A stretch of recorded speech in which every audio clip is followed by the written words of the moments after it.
epidemic out there. Scientists say it can change your brain, release dangerous chemicals like formaldehyde into your bloodstream, and expose your lungs to scolein, which can cause irreversible damage. So what am I talking about exactly? It's not a parasite, virus, or infection. We can't escape this. It's everywhere. Whenever I hang out with my friends, it's offered to me. It's all over Snapchat and Instagram. And it always seems to pop up in our lives, like it wants to be our best friend or something. Some of you may have heard of this, if not tried it. Like I said before, many of my friends seem to love this little product, and it's often concerning to me. I've done much research on this topic to the point where I do believe that I am credible enough to talk about it and discuss it with you, my fellow classmates. Vaping. It's as bad as smoking, if not worse. Many youth must know the truth behind these little deceivers, and in the end, you will know why it's not good for you or your friends. According to a Johns Hopkins medical report in 2015, the U.S. Surgeon General reported that e-cigarette use among high school students has increased over 900%. But why the sudden increase in popularity for these little devices that may or may not resemble a USB drive?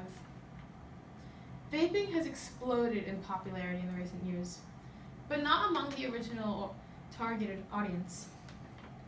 Originally, it was meant for people who wanted to quit cigarettes, but instead, it has grown popular among the younger generations who have never smoked actual tobacco before. From that same Johns Hopkins report, 40% of young e-cigarette users have never smoked real tobacco.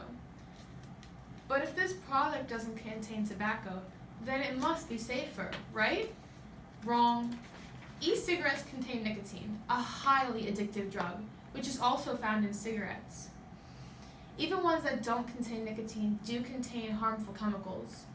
But what's worse, the fact that one Juul pod contains as much nicotine as 20 cigarettes. According to a Truth article, it weakens the immune system, causing you to become more susceptible to germs and common colds.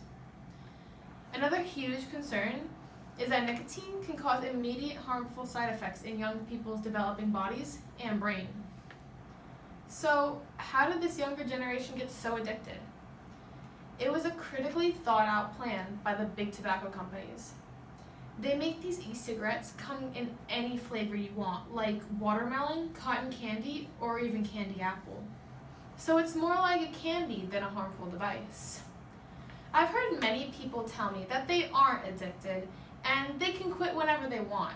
Don't believe everything you hear. E-cigarettes are very addictive. Even if you weren't to vape every day, you can still get addicted.